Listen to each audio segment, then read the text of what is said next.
Muy bien, pues muchas gracias por la entrevista y vamos desde el principio. ¿Era algo para ti natural dedicarte a la música en tu familia, con tus papás, el grupo que tenían y esto para ti era lo lógico, digamos, el camino natural? Pues fíjate que de alguna manera sí, yo siempre he dicho que la música me eligió a mí, porque siempre me gustó, siempre estuvo presente. Mi papá cuenta una anécdota de que yo de bebita reaccionaba a la música. Si la música era triste, yo estaba de una determinada manera; si la música era alegre, yo reaccionaba a esa música que era alegre. Así que yo creo que sí, desde que yo recuerdo, la música siempre fue una cosa, una fascinación muy peculiar en mi caso, y siempre me gustó. Y luego, bueno, es cierto que mi papá es un gran melómano de la música, no solamente de la música folclórica de México o de Latinoamérica, sino también la música de concierto. Esto viene también de mi abuelo, ¿no?, que también era un gran melómano. Así que, bueno, mi mamá también por otro lado estudió piano, entonces tengo como estas dos partes, ¿no? Mi mamá que estudió piano, mi padre que siempre le gustó la música. Y bueno, esto yo creo que sí se absorbe muy rápido en la niñez, ¿no? Siempre escuché música. Los folcloristas, que es el grupo que fundaron mis padres, ensayaban en mi casa, entonces siempre se hacía música en la casa. Entonces, bueno, sí fue algo que siempre estuvo presente. Después yo estudié piano, ¿no? Muy temprano, tendría yo unos 8 años cuando comencé con el piano. Y como a los 12 entré ya como más en contacto con la creación musical, con la creatividad, ¿no? Esto fue gracias a un compositor mexicano, Mario Stern, que daba clases en la escuela primaria donde yo estudié, la escuela Manuel Bartolomé Cosío, y tenía justamente un taller de creación musical. Y ahí fue cuando me di cuenta de que no solo me gustaba tocar el piano, no solo me gustaba interpretar, sino la idea de inventar melodías, de inventar ritmos, que tiene ya que ver, digamos, con toda la parte creativa, fue algo que a mí me enloqueció. Y fue cuando realmente me di cuenta de que yo no iba a ser concertista, que yo lo que quería hacer era ser compositora. Lo supe muy rápido, ¿no?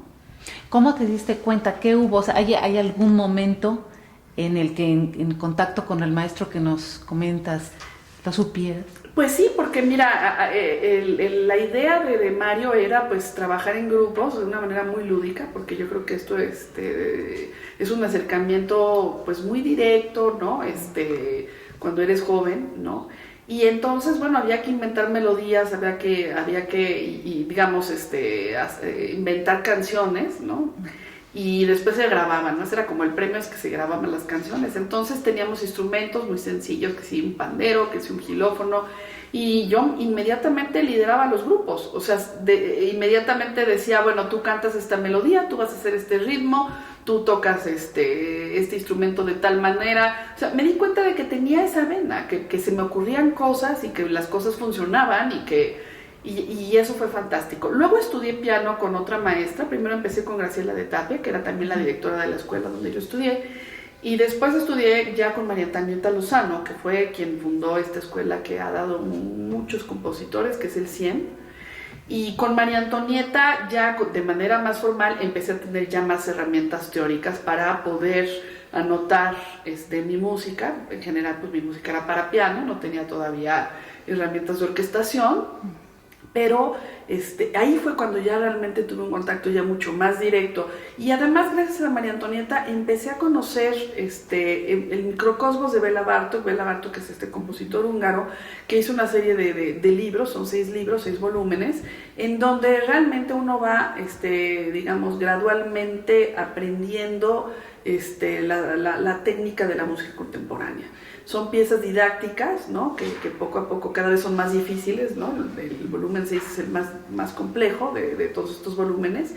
Y eso para mí fue una apertura para entrar a la música contemporánea y a la música del siglo XX. Y sí, ya con Bartók ya fue una absoluta claridad de que yo no iba a ser concertista, que yo lo que quería era ser compositora, ¿no? ¿Recuerdas lo primero que hiciste entre ensayo y error? en estas clases? Pues mira, sí recuerdo algunas canciones y algunas cosas que anotaba yo. Luego en la prepa tuve incluso un grupo de rock, además un grupo de rock muy sui generis, ¿no? Los escuchas no lo van a creer, pero el que tocaba el bajo en mi grupo era Emanuel Lubezki, el Chivo, este fotógrafo que ha ganado Óscares. Bueno, pues ese era mi bajista. Y luego mi baterista era Alfonso André, de los Caifanes y del, ¿no? Este es un famosísimo rockero fantástico y bueno, yo era la que tocaba el piano así que bueno, sí, claro, experimentaba desde tener grupo o yo componía para piano y escribía mis piezas. Y fue ya después, ya a partir de la licenciatura, en donde, bueno, ya entras ya en contacto directo con todas las herramientas que se necesitan ya para poder afinar mucho más, ¿no? Y madurar mucho más este complejo quehacer artístico, porque realmente la composición es algo complejo, fascinante, pero complejo, ¿no? ¿Cuál es la diferencia con un intérprete? Yo platicaba alguna vez con Aaron Britán y me dice, imposible que yo, por más tiempo que tenga interpretando, me anime a componer algo. Es otro mundo, otra carrera. ¿Qué es ser compositor? Bueno, lo que pasa es que el intérprete recrea, es decir, uno recrea lo que el compositor escribe. Es tan creativo y es tan importante como el compositor. O sea, yo no le quito el mérito a un intérprete, es fundamental. De hecho, los compositores dependemos del intérprete. Es decir, ahí sí hay una reciprocidad ahí muy fuerte, una relación simbiótica muy, muy estrecha, porque los intérpretes dependen de los compositores y no tendrían que tocar, pero nosotros, para que nuestra música suene, para que tenga vida, dependemos del intérprete. Entonces, esa sería la diferencia. El compositor es el que inventa, ¿no? El que crea la música de la nada, ¿no? O sea, es el que imagina, ¿no? Cómo se van a comportar los sonidos a través del tiempo, que eso es la música, ¿no? Cómo organizar el sonido a través del tiempo, ¿no? Y uno puede tener una idea musical, pero hay que plasmarla en la partitura para que el intérprete la pueda leer y pueda entender lo que quiere decir el músico. Ahora, evidentemente hay tradiciones distintas, ¿no? La música folclórica se desarrolla en otro ámbito y funciona de otra manera, ¿no? Porque esa transmisión es oral, ¿no? Uno canta una melodía y el otro memoriza esa melodía, no necesariamente se tiene que anotar, ¿sí?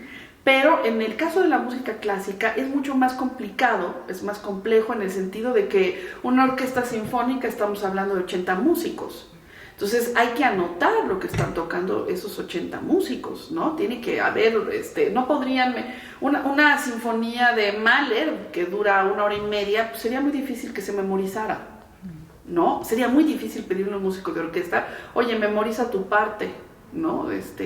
1 hora y media de música, ¿no? Por la duración, por la complejidad, Entonces, para eso está la notación, ¿no? Por eso el músico lee de una partitura, ¿no? No quiere decir que una música sea mejor que la otra, el folclore tiene su valor, la música popular tiene su gran valor, pero funcionan de maneras diferentes. Escuchando a tus papás y todo de chica, ¿cómo se te ocurre, cómo das el brinco o cómo decides que tu camino es este género de música y no el de tus padres? Mira, sí, claro, yo estudiaba, obviamente también fui a la peña de los folcloristas y también tocaba yo el charango y la guitarra y el bombo y también afortunadamente, porque además creo que eso me ha enriquecido muchísimo, ¿no? Como creadora, pero el piano a mí sí me volvió loca. O sea, sí hubo una forma de aproximarme al instrumento y que sí me fue mucho más afín, ¿no? Es una cuestión de afinidad, ¿no? Me vi mucho más reflejada y con mucho más potencial dentro del ámbito de la música de concierto, ¿no? Y por eso elegí ese camino, ¿no? Ahora, ha sido maravilloso porque mi inclusión en la música folclórica ha enriquecido de una manera importante mi música de concierto. ¿Cómo? ¿No? Bueno, pues porque hay esta influencia, porque conozco estos géneros, entonces mi música en general, por ejemplo, es muy rítmica, puede ser muy rítmica, también puede ser muy lírica, ¿no?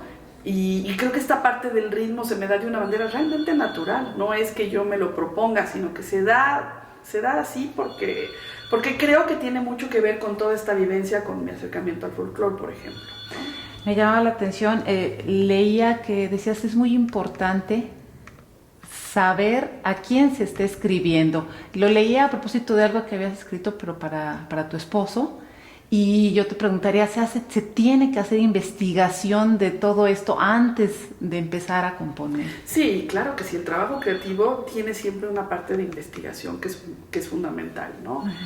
Depende mucho de cada creador, porque cada creador tiene metodologías distintas, ¿no? Pero yo sí creo que hay una parte que es muy importante, que es la de enriquecer aquello que vas a hacer, ¿no?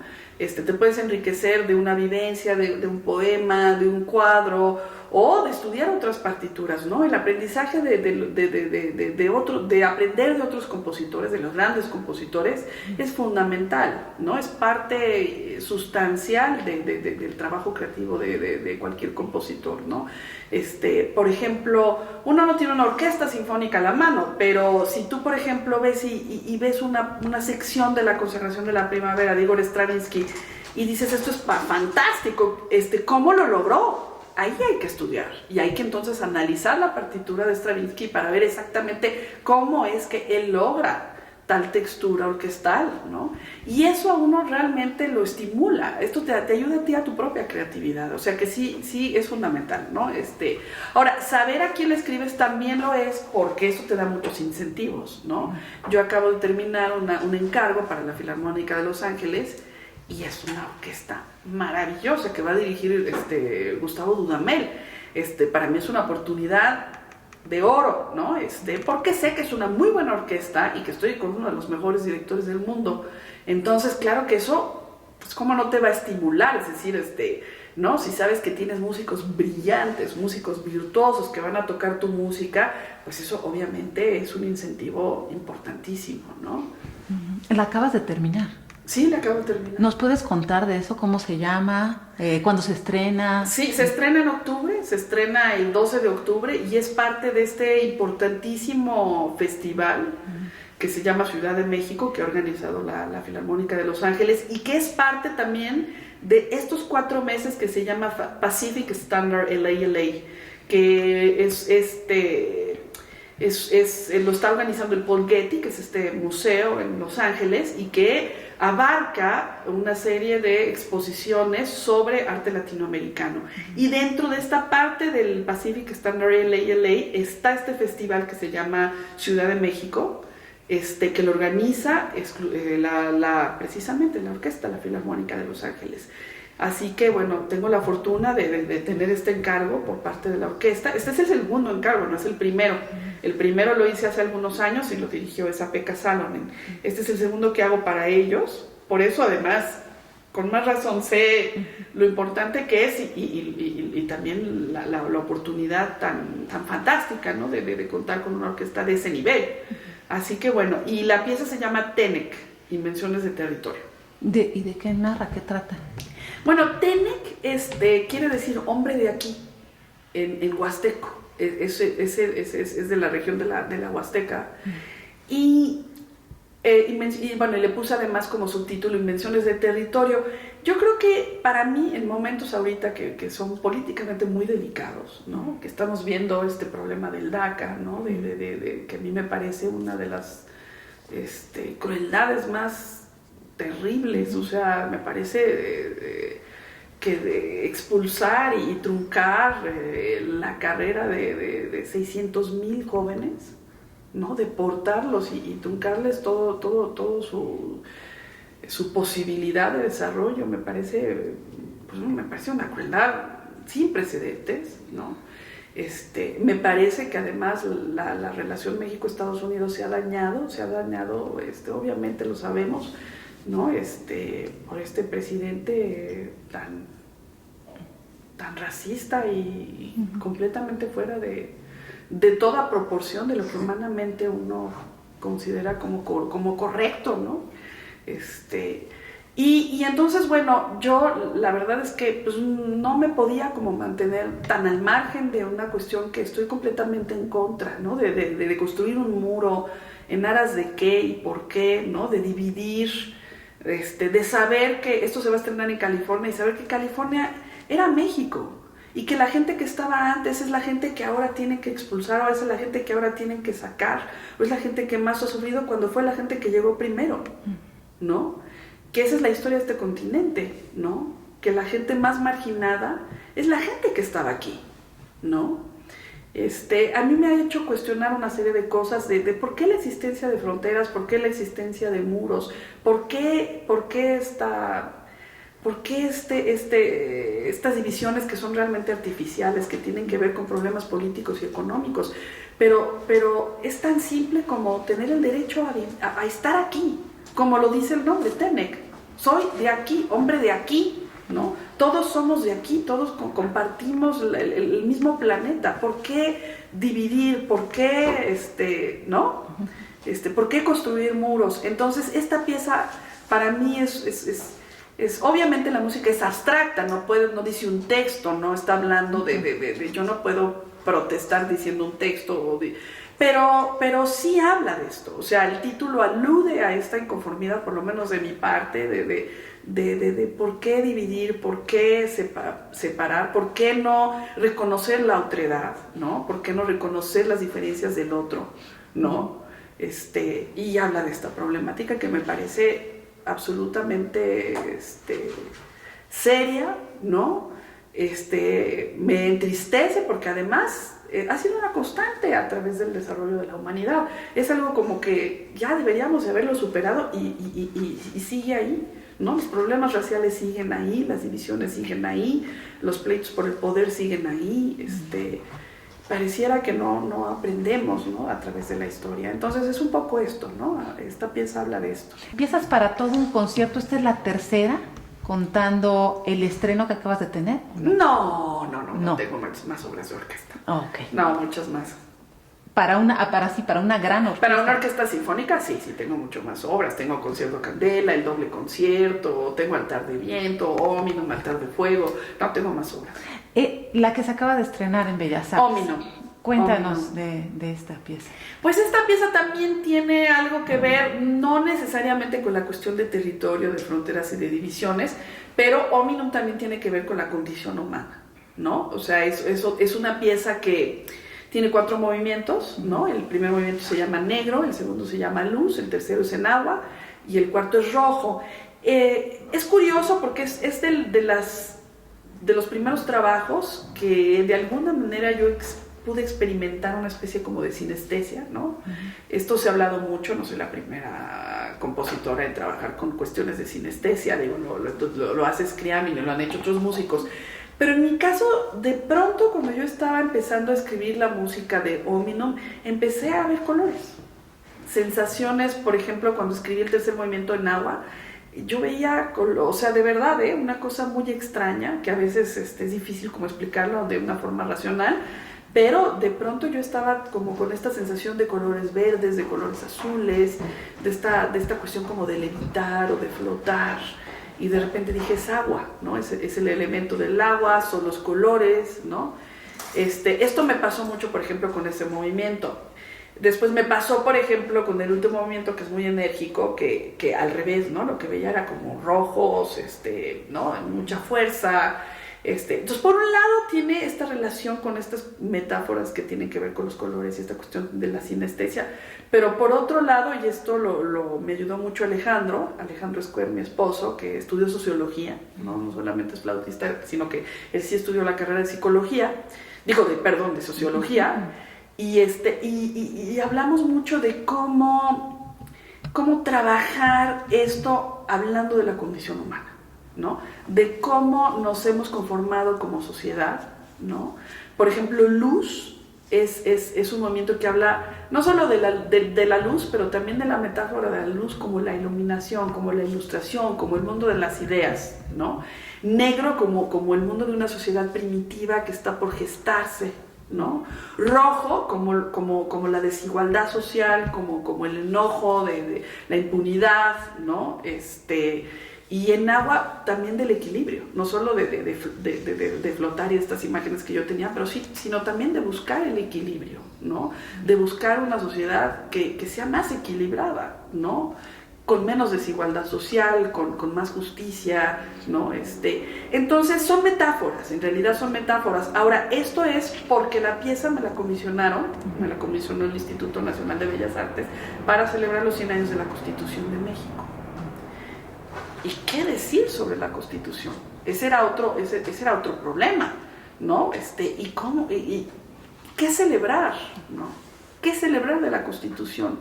Entonces a mí me pareció que era más interesante abordar esto desde este punto de vista, ¿no? Y hablar de la condición humana, ¿no? Porque la Constitución tiene eso, tiene también leyes, tiene ideas que son muy valiosas, pero también tiene muchas cosas que en la realidad no se cumplen, que hay mucha impunidad, que las leyes no se cumplen. O sea, tiene esta otra parte que es muy contradictoria y muy amarga que también nos toca a nosotros como mexicanos, y entonces me pareció que era más que la idea, más que hablar de la Constitución, de referirse a algún artículo de la Constitución, me parecía que no tenía sentido, me parecía que era mucho más interesante, mucho más profundo abordarlo desde este otro punto de vista. Hay una pieza que también ha destacado mucho, que es Únicamente la verdad, que llegó hasta Grammys, ¿no? A ser nominada. ¿Cómo nació Únicamente? ¿Por qué bueno, esto es todavía más complicado. Esto me requiere así, no sé si lo pueda yo resumir en poco tiempo. Eso es otro ámbito que también es fascinante, que es el ámbito de la ópera, ¿no? Y esto realmente sí surgió con mi hermano. Mi hermano es Rubén Ortiz Torres, él trabaja en Estados Unidos, él es maestro de la Universidad de San Diego, es artista visual. Por cierto, ahora está también con varias exposiciones solo y además como curador en esto del Pacific Standard LA, porque él vive en Los Ángeles. Y con él se nos ocurrió hacer una ópera sobre cómo los medios de comunicación construyen un mito, ¿no? Esa es un poco la base de la ópera. El mito, lo que pasa es que resultó ser, por azares del destino, ¿no? Por una noticia primero de La Alarma, porque mi hermano lo que dijo fue, bueno, mira, las óperas del siglo XIX todas son tragedias, ¿no? Tragedias como si fueran La Nota Roja, pero del siglo XIX, ¿no? Que si se suicidó, que si se hizo harakiri, que si, ¿no? La cabeza y le corta la cabeza. Y entonces mi hermano dijo, bueno, ¿por qué no vamos a las tragedias de la vida real, ¿no? Y buscamos una noticia en la revista La Alarma. Al principio me pareció tan descabellado, pero la idea de trabajar con él y de hacer algo que fuera totalmente sui generis me parecía también a la vez muy atractivo, y me parecía que nos podía llevar a lugares desconocidos. Y yo, como iba a ser mi primera ópera, también confieso que me daba mucho terror trabajar con un escritor consagrado, ¿no? Como otros compositores lo han hecho, digo, se puede, pero yo dije, no, esto sí que va a ser un peso, una responsabilidad. Mejor con mi hermano hacemos una locura y experimentamos y vemos a dónde llegamos con esto. Entonces, bueno, era una locura ir a buscar una noticia de La Alarma, digo, realmente sonaba loquísimo el asunto, pero me pareció que, bueno, que dentro de esa locura a lo mejor algo iba a suceder. Y entonces fuimos a la hemeroteca, ¿no? En la UNAM, y empezamos a ver ahí alarmas, y de pronto mi hermano grita así emocionadísimo y me dice, oye, ya tengo la noticia para hacer la ópera. Era la noticia de un indocumentado que se atraviesa, ¿no? Del Paso, Texas, se atraviesa Ciudad Juárez y se suicida en las vías del tren, y el tren le corta la cabeza. Me dice, mira, es como Salomé, pero de la frontera, con indocumentados y todo, ¿no? Y en la foto de La Alarma, muy al estilo de La Alarma, que por supuesto sale la cabeza, etcétera, se ve a una mujer que llora a sus pies, y esa mujer resulta que es Camelia la Tejana. Entonces, yo conocí el corrido de Contrabando y Traición de los Tigres del Norte, que es de Ángel González, porque Ludwig Margules, este director de teatro maravilloso, polaco, ¿no? Sus clases de dramaturgia empezaban analizando este corrido, Contrabando y Traición, porque el corrido lo que tiene, ¿no? Y sobre todo ese corrido en particular, es que es una manera de síntesis, ¿no? De que en 4 estrofas te cuentan una historia completa que tiene todos los arquetipos de una ópera, ¿no? O sea, traición, robo, desaire, muerte, ¿no? Se escapa al final Camelia la Tejana, y del dinero de Camelia nunca más se supo nada. O sea, y además te dejan la incógnita y quieres ya la secuela ¿no? Que por cierto hubo obviamente secuelas y películas, etcétera, etcétera, ¿no? Entonces, a partir de esto nos preguntamos, bueno, ¿y Camelia la Tejana o sea, realmente es un personaje ficticio o realmente existe, ¿no?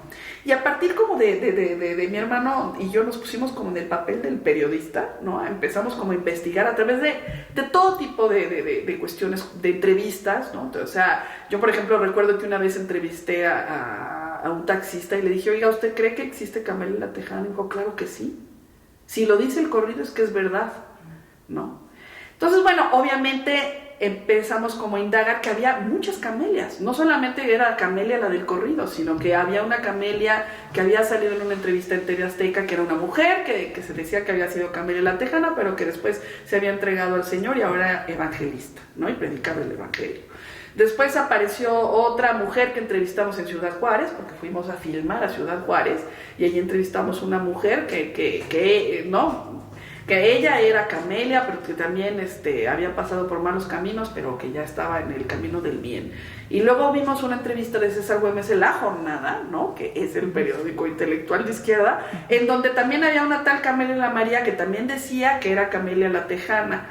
Entonces pronto empezamos a ver que había muchas camelias, que cuál era la camelia verdadera, ¿no? Y después leímos un libro de un investigador muy importante, Elijah Walt, que es un investigador en Estados Unidos, que ha trabajado mucho sobre el narcocorrido, es un libro sobre narcocorridos, que por cierto, los Tigres del Norte donaron una gran cantidad de dinero al Departamento de Estudios Chicanos de UCLA, de la Universidad de California, para que se investigara sobre el corrido y sobre el narcocorrido. Entonces, este libro hace una entrevista a Ángel González, que es el autor digamos, del corrido, y él niega todo y dice, no, pues no existe Camelia la Tejana. Yo me inspiré en una amiga que vivía en Los Ángeles, pero en realidad es completamente ficticio el corrido. Entonces, pues, es decir, nosotros empezamos a armar el libreto de esta ópera a través de toda esta colección de textos y de entrevistas. No hay nada que se cante que nosotros hayamos inventado, digamos, por así decirlo. O sea, todo está en los medios de comunicación y es un armado, ¿no?, de cómo precisamente los medios crean este mito, ¿no? Y por qué este mito se vuelve tan importante en la cultura popular de este país. ¿Por qué le da tanta credibilidad a un corrido? ¿Por qué la gente, por qué me contesta el taxista? Pues es que si lo dijo el corrido es que sí existe Camelia la Tejana, y mucha gente cree que existe, ¿no? O ¿por qué tantas mujeres se dicen ser Camelias la Tejana, ¿no?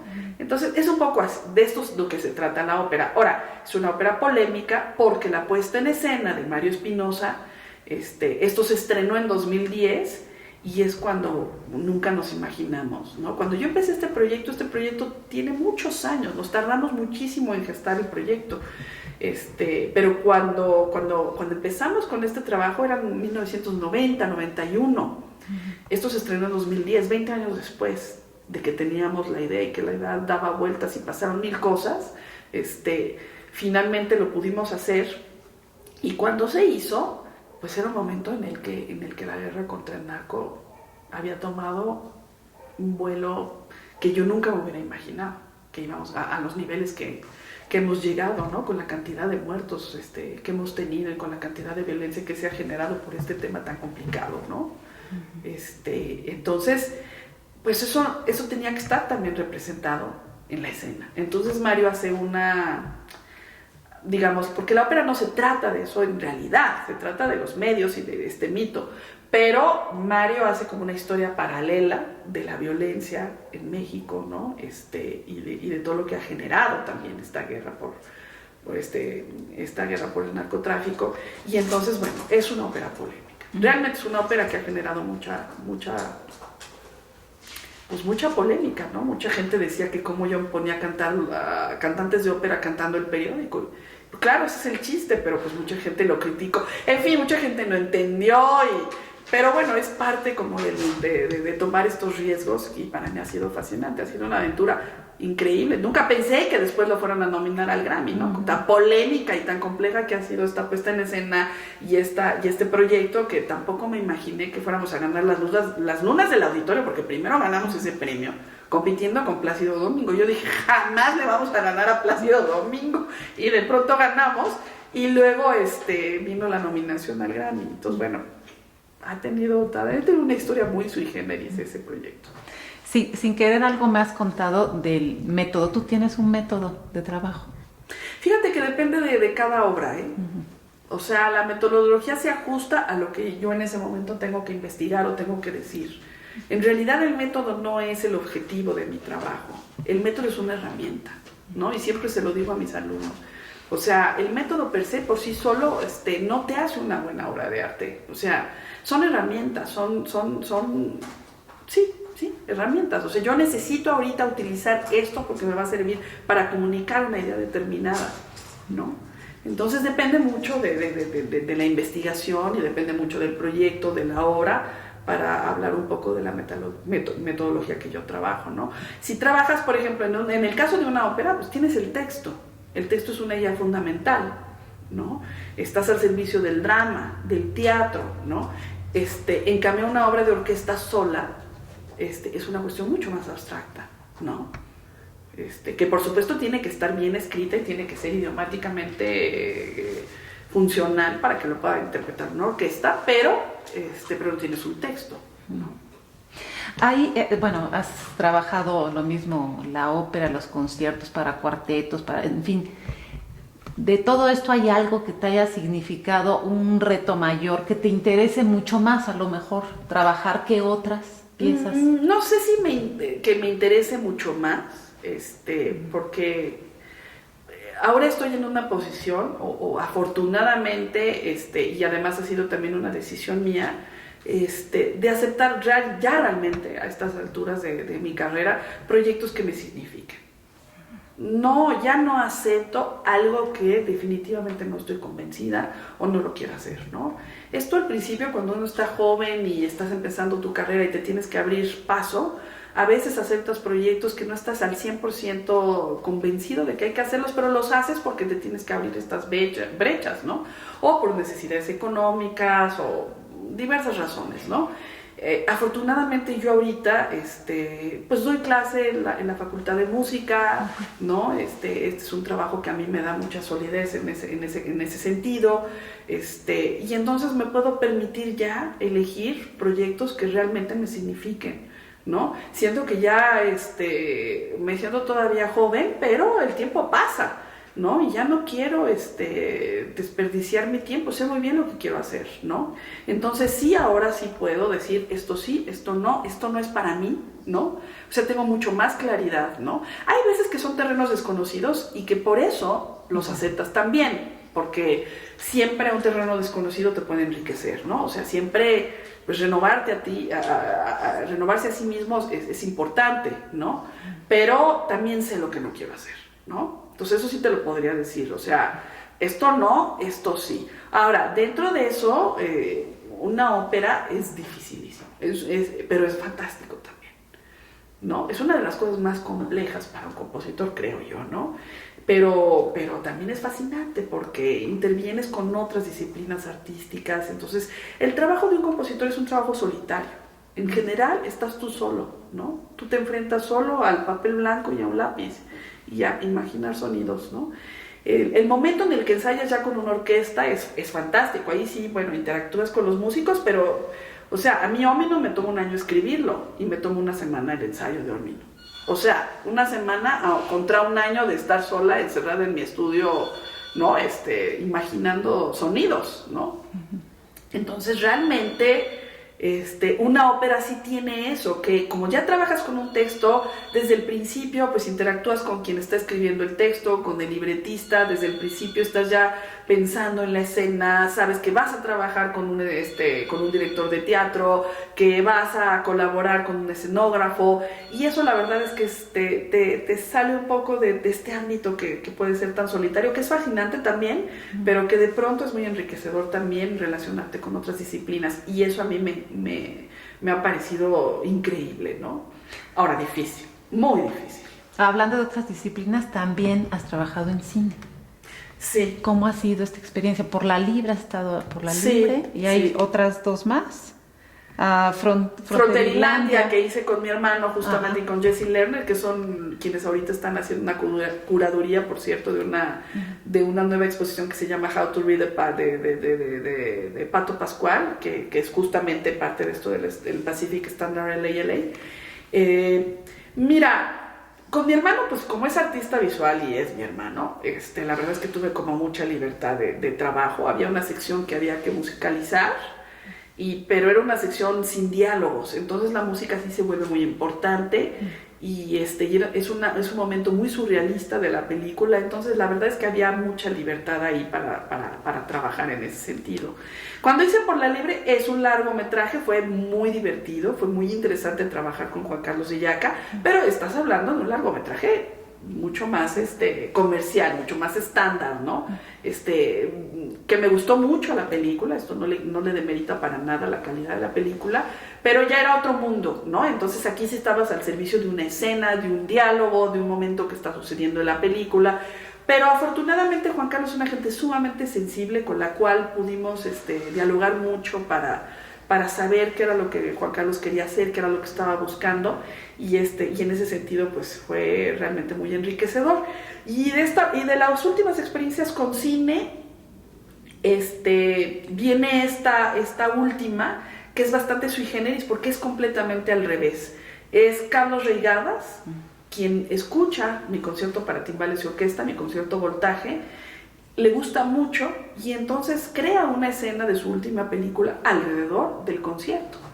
Entonces, en realidad no es que yo haya escrito algo exprofeso para el cine, sino más bien es él que escucha, un poco más como a la Kubrick, digamos, y entonces crea esta escena alrededor de una cosa que sucede en Bellas Artes cuando se está escuchando mi concierto. Entonces grabó el concierto y eso ha sido pues muy interesante, ¿no? También, no he visto la película todavía, pero muero de ganas de ver finalmente cuál va a ser el resultado, ¿no? Estoy como en ascuas porque todavía no sé muy bien cómo va a funcionar, pero me encanta la idea de ver qué va a ser Carlos Reigadas, que es un talento extraordinario, ¿no? Es un gran cineasta, ver cómo concibió esto y finalmente cuál va a ser el resultado final de esto, ¿no? ¿Cuándo se acercó a hacer esa grabación? La grabación la hicimos hace 2 años. Ah, ya, hace 2 años. Se ha tardado, sé que ya está en los últimos ediciones finales y todo. Sé que están tratando de terminar la película para que se pueda ir a Cannes el año que viene. ¿Y se llama? No lo sé, porque le ha cambiado de título, o sea, qué pena, no sé finalmente cómo se va a llamar.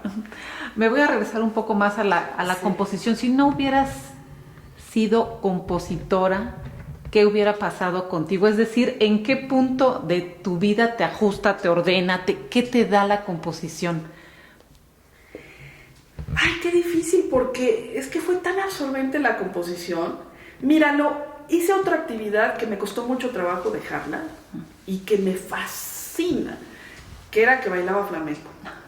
Y estudié con Pilar Rioja y estuve en la academia de Pilar Rioja y llegó un momento en el que ya empezamos como a hacer giras y cositas ya como más importantes, pero la música demandaba mucho y hubo que decidir, ¿no? Bueno, yo estaba en la prepa y finalmente me decidí por la música, pero me costó mucho trabajo dejar el flamenco. O sea, sí te puedo decir que fueron días de que no podía dormir, de que me dio mucha tristeza, o sea, porque sí era como una segunda pasión, ¿de dónde? No lo sé, pero me encantaba el flamenco.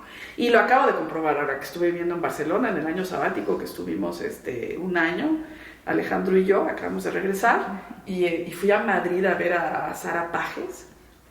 No, bueno, lloré todo el show de Sara. O sea, de principio a fin yo lloré de la emoción. O sea, es algo que me encanta, el flamenco me encanta. Entonces no sé si hubiera sido yo, hubiera podido lograr ser una buena bailadora de flamenco, pero me encanta el flamenco. Eso sí te lo puedo decir. Me cuesta mucho trabajo decir que hubiera yo sido bailadora de flamenco, pero sí es una pasión, por ejemplo, que me gusta mucho. El cine me gusta mucho. No sé si yo hubiera sido cineasta, pero no, cuando no estoy haciendo música me gusta mucho el cine, ¿no? O sea, me gusta el cine, sí me gusta leer, pero me gusta más el cine, ¿no? Algún tiempo también pinté. Sí se ve que definitivo ciencias no. ¿Queda claro? O sea, estaba yo o del lado más de humanidades o del lado del arte, pero ciencias no. Eso sí te lo puedo decir. Ciencias no, Y bueno, si me dices tú, derecho, dentista, medicina, todo eso está completamente descartado. O sea, sé como más lo que no, jamás en mi vida me hubiera dedicado, ¿no? En una parte como emocional o espiritual, ¿dónde se ubica la composición en tu vida? Es decir, ¿te da coherencia, orden, cohesión, algo? Mira, es un momento muy íntimo. Es un momento de un diálogo con uno mismo. Y eso es fantástico porque es algo que siempre te acompaña. Siempre me va a acompañar. La música siempre me va a enriquecer.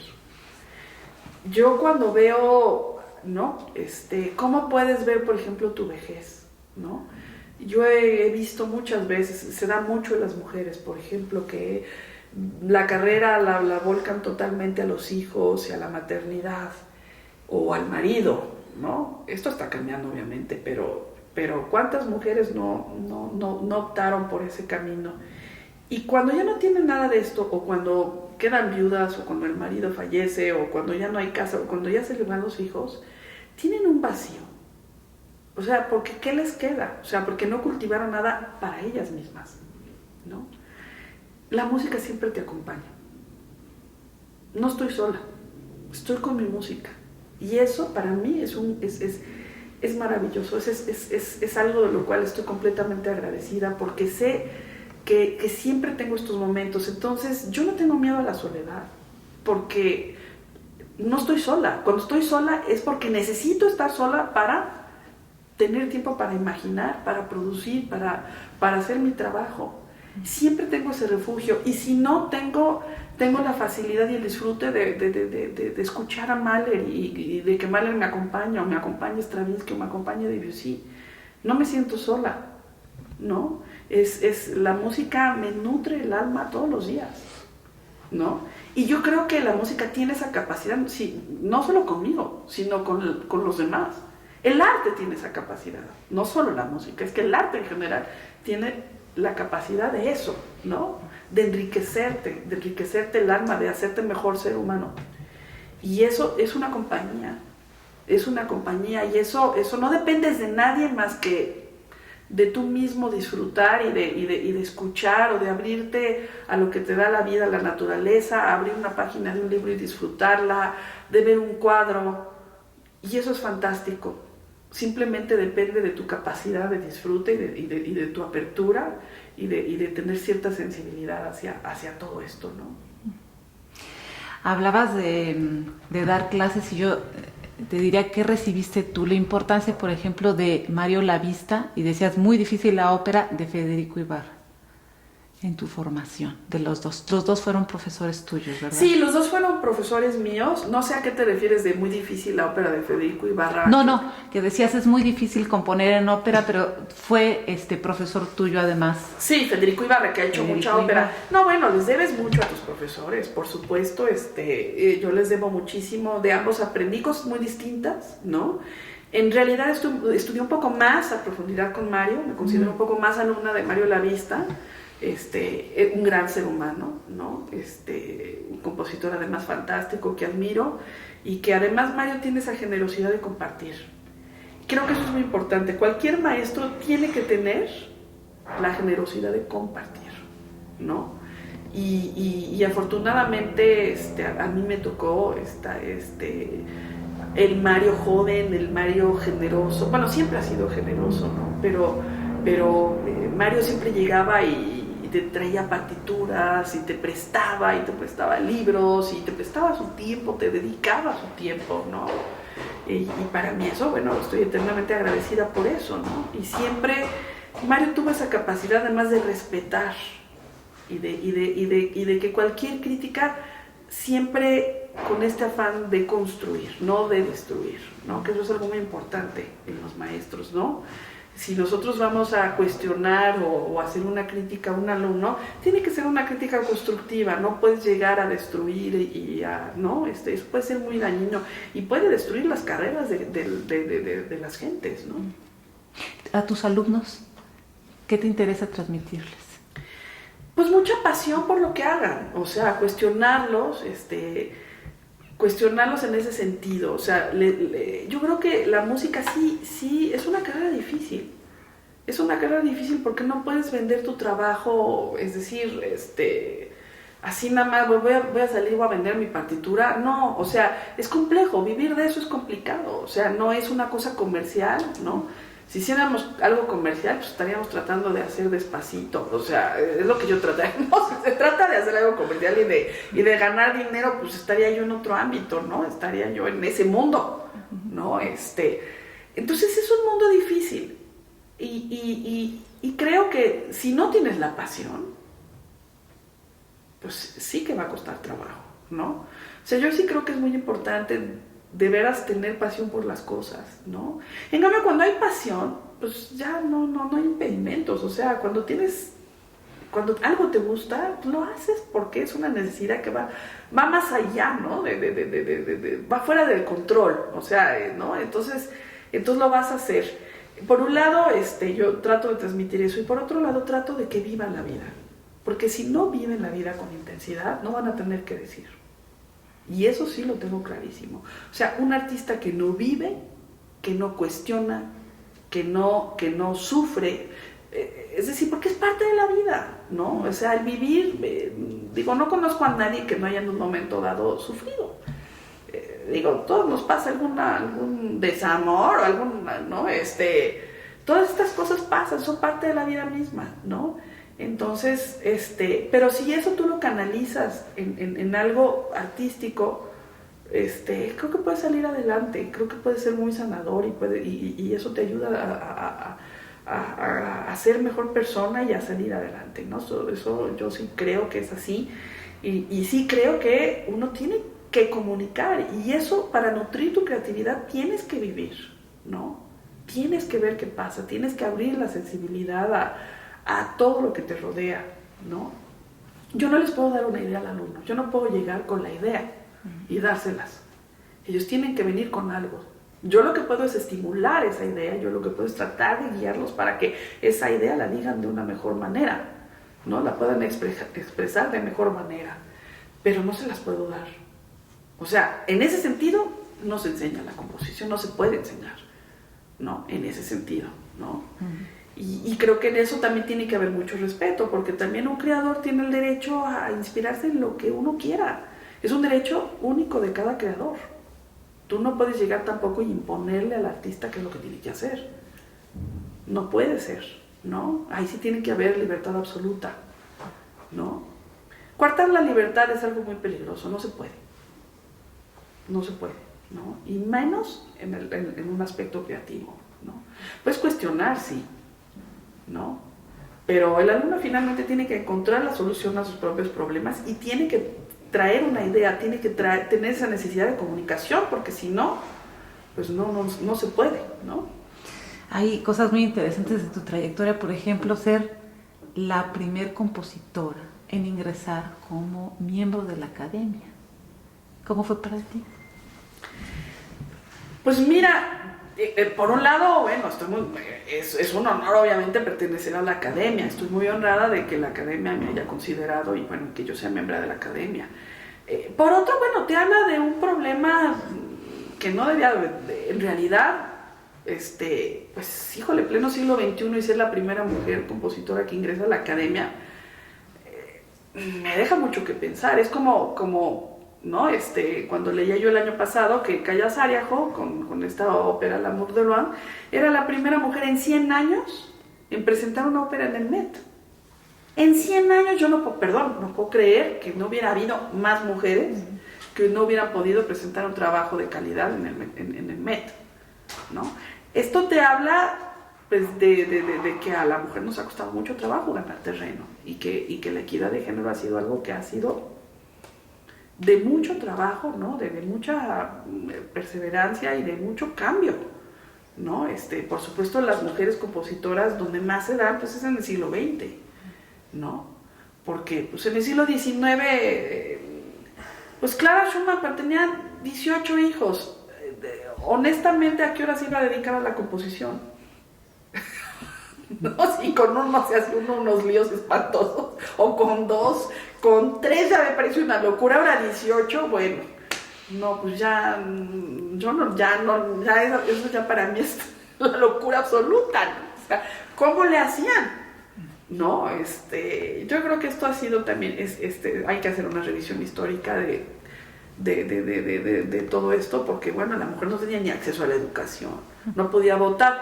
Bueno, pues claro que ahí llevamos un retraso, ¿no?